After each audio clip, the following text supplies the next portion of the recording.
आदाब, मैं हूं मुमताज़ आलम रिजवी और मैं बात करूंगा इस वक्त मगरबी बंगाल और वहां जो चुनावी माहौल बन रहा है उस पे। मगरबी बंगाल में जिस किस्म की सियासत शुरू हुई है उससे बराह रास्त बीजेपी को फ़ायदा होगा, ये हम सब जानते हैं। हुमायूं कबीर के अमल से कोई मुसलमान खुश नहीं है, लेकिन उसके खिलाफ खड़े होने वाले कौन हैं, सवाल ये है। जो कह रहे हैं कि 6 दिसंबर 1992 की तरह हुमायूं कबीर के ज़रिए तामीर की गई नई बाबरी मस्जिद को भी तोड़ देंगे। खैर, अब तो हुमायूं कबीर ने एक और नई बाबरी मस्जिद की तामीर का ऐलान कर दिया है। यानी अब एक नहीं बल्कि मगरबी बंगाल में 2 बाबरी मस्जिद तामीर की जाएंगी। चुनाव तक शायद 1 दर्जन बाबरी मस्जिद हो जाए या हर असेंबली में बाबरी मस्जिद की तामीर का ऐलान कर दिया जाए। दिलचस्प बात यह है कि अब तो हैदराबाद में भी ऐलान हो चुका है कि बाबरी मस्जिद की तामीर वहां भी की जाएगी, जो ग्रेटर हैदराबाद है। इस पूरी सबसे अहम है वो ये है कि हुमायूं कबीर का अगला निशाना क्या है, अगला हदफ क्या है। उन्होंने यहाँ 135 सीटों पर चुनाव लड़ने का ऐलान कर दिया है। 90 सीटों पर जीत हासिल करने का दावा भी ठोक दिया है। इसमें इस वक्त नया मोड़ आ गया जब हुमायूं कबीर ने यह बयान कर दिया या ये ऐलान कर दिया कि वो चुनाव कुल हिंद मजलिस-ए-इत्तेहादुल मुस्लिमीन के साथ मिलकर लड़ेंगे, मैदान में आएंगे। यह खबर जंगल में आग की तरह फैल गई। कुछ लोग शायद तैयार बैठे थे कि शायद हुमायूं कबीर ऐसा ही कुछ ऐलान करने वाले हैं, क्योंकि बार बार ये बात कही जा रही थी कि असदुद्दीन ओवैसी और हुमायूं कबीर साथ आ जाएंगे और इसके पीछे बीजेपी है। खैर, मैं बात जो कर रहा हूँ वो आगे मीडिया में खबर चल पड़ी। ममता बनर्जी, कांग्रेस और दीगर पार्टियों की तरफ से रद्द अमल भी आना शुरू हो गए, लेकिन जल्द ही मालूम हो गया कि इजहार मोहब्बत या इजहार इश्क अभी एक तरफा है। अभी असदुद्दीन ओवैसी की तरफ से इस पर कोई बात नहीं हुई है। कल मैं भी एक जी न्यूज़ की डिबेट में शामिल था जिसमें खुद हुमायूं कबीर लाइव थे और MIM से आदिल मौजूद थे। आदिल ने साफ साफ मना कर दिया कि MIM की तरफ से ऐसा कुछ भी नहीं है। उन्होंने कहा कि मैं MIM का तस्दीक शुदा तर्जुमान हूँ, इसलिए जिम्मेदारी से ये बात कह रहा हूँ कि जब इस पर हुमायूं कबीर से सवाल किया गया तो उन्होंने कहा कि वक्त आने पर सब साफ हो जाएगा। मेरी MIM के बड़े लीडर से बात हुई है और हम साथ मिलकर चुनाव लड़ेंगे। बहरहाल, सियासत में कुछ भी बैद नहीं है। अब MIM के एक और जिम्मेदार की तरफ से बयान आया है, जो कौमी तर्जुमान है। जनाब आसिम वक़ार ने एक वीडियो जारी करते हुए सबसे पहले हुमायूं कबीर की पोल खोलने का काम किया है। बीजेपी से उनके आज भी किस तरह के रिश्ते हैं वो उन्होंने बताया है। उन्होंने क्या कहा है, सुन लीजिए। जहां तक मेरी इंफॉर्मेशन है उसके हिसाब से हुमायूं कबीर नाम का व्यक्ति शुभेंदु अधिकारी, जो भारतीय जनता पार्टी के बंगाल के सबसे बड़े नेता हैं, उनकी टीम का कोर मेंबर है।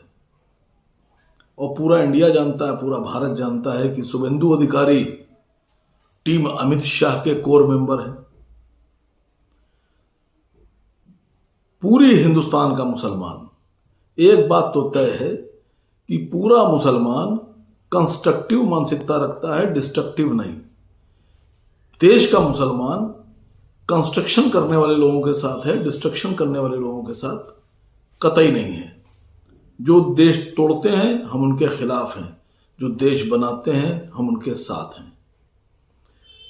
ओवैसी साहब की जितनी मेरी समझ है और जितना मैंने उनको समझा है वो ये है कि पूरे हिंदुस्तान में असद ओवैसी साहब अकेले ऐसे नेता हैं जो कभी भी मोहब्बत, अमन, चैन और एकता के खिलाफ रहने वाले व्यक्तियों का साथ नहीं दे सकते।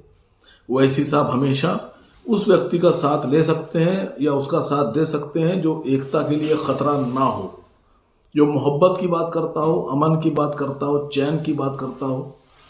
ऐसे व्यक्ति जो देश में मोहब्बत के लिए खतरा हो, मोहब्बत में दरार डालते हो, एकता के लिए खतरा हो, एकता भंग करते हो, अमन चैन खत्म करते हो, डिस्ट्रक्शन की पॉलिटिक्स करते हो, ऐसे लोगों के साथ असद ओवैसी साहब कतई नहीं जाएंगे।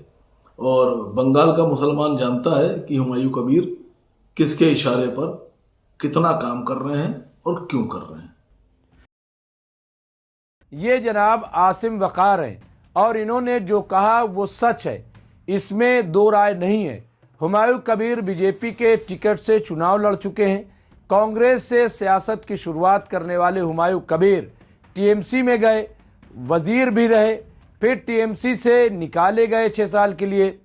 तो वो बिना सोचे समझे या सोच समझ करके बीजेपी में चले गए और 2019 में बीजेपी के टिकट पर चुनाव भी वो लड़े, टीएमसी से वो हार गए।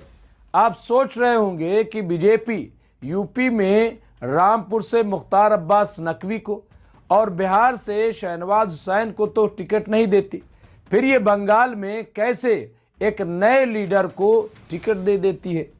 भाई ये अंदर की बात है, अब वो नहीं देगी।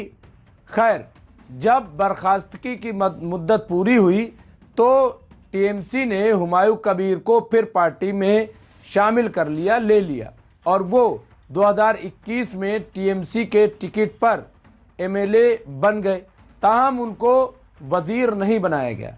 अब बात ये थी कि जो पहले वजीर रह चुका हो उसको वजारत न मिले तो कैसा लगेगा। फिर इस मर्तबा उनको टिकट भी शायद न मिलता क्योंकि वो पार्टी लाइन से हटकर काम कर रहे थे। अब हुमायूं कबीर को कुछ तो करना था। अच्छा, वो जो कुछ कर रहे थे अब ऐसा लग रहा था कि वो शुवेंदु अधिकारी के कहने पर ही कर रहे थे। बहरहाल अब उन्होंने बाबरी मस्जिद का शगुफा छोड़ दिया। अचानक हुमायूं कबीर के ख्वाब में बाबर आ गए, रोने लगे कि अरे हुमायूं, तुम तो मेरी औलाद हो, मेरे बेटे हो, मेरे लाल हो, अगर तुम बाबरी मस्जिद नहीं बनाओगे तो कौन बनाएगा। बस फिर क्या था, बेटे को जलाल आ गया, बाप के हुक्म की तामील में लग गए। इस तरह BJP, VHP, Bajrang Dal, RSS को भी भगवान राम जी का हुक्म हुआ कि खबरदार, अब भारत की सरजमीन पर कहीं कोई दूसरी बाबरी मस्जिद नहीं बननी चाहिए वरना राम राज नहीं आ पाएगा। अब राम राज लाना है तो बाबरी मिटाना है, नारा शुरू हो गया। अब ये सब महाभारत के बिना तो मुमकिन नहीं था ना। चुनांचे बंगाल में अजीमुशान गीता पाठ का आयोजन भी किया गया। खैर, ये जो मैंने आपको दास्तान बंगाल सुनाई है कि जिसके किरदार हुमायूं कबीर हैं, इनके बारे में सब जान चुके हैं, लेकिन क्या बंगाल के आम मुसलमान भी इसको समझ रहे हैं? क्या वाकई एमआईएम हुमायूं कबीर को चुनाव में चिमटे से भी नहीं छुएगी? क्या वाकई हुमायूं कबीर की वजह से ममता बनर्जी को शिकस्त हो सकती है?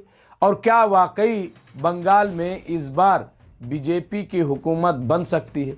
ये सब ऐसे सवाल हैं जिनके जवाब आप भी तलाश कीजिए और मैं भी, हालांकि वक्त आने पर खुद ब खुद इनके जवाबात मिल जाएंगे। जो भी होगा इस सिलसिले में हम आपको अपडेट करते रहेंगे, लेकिन सियासत बड़ी दिलचस्प। अब ये बंगाल की सियासत का ऊँट किस करवट बैठेगा कह पाना मुश्किल है। चुनाव सर पर है और चुनाव आप सब जानते हैं कि ममता बनर्जी छोटी मोटी खिलाड़ी नहीं है। ममता बनर्जी तेजस्वी यादव या अखिलेश यादव नहीं है। ममता बनर्जी हैं। ममता बनर्जी वो हैं जिन्होंने 34 साला हुकूमत पर फायज रहने वाली पार्टी सीपीएम सीपीआई को दरकिनार कर दिया, कांग्रेस को वहां से भागने पर मजबूर कर दिया। आज कांग्रेस कहीं नहीं। अब क्या बीजेपी वाकई वहां पे अपनी सरकार बना पाएगी, ये कह पाना मुश्किल है, लेकिन बीजेपी ने बहुत बड़ा कार्ड खेला है।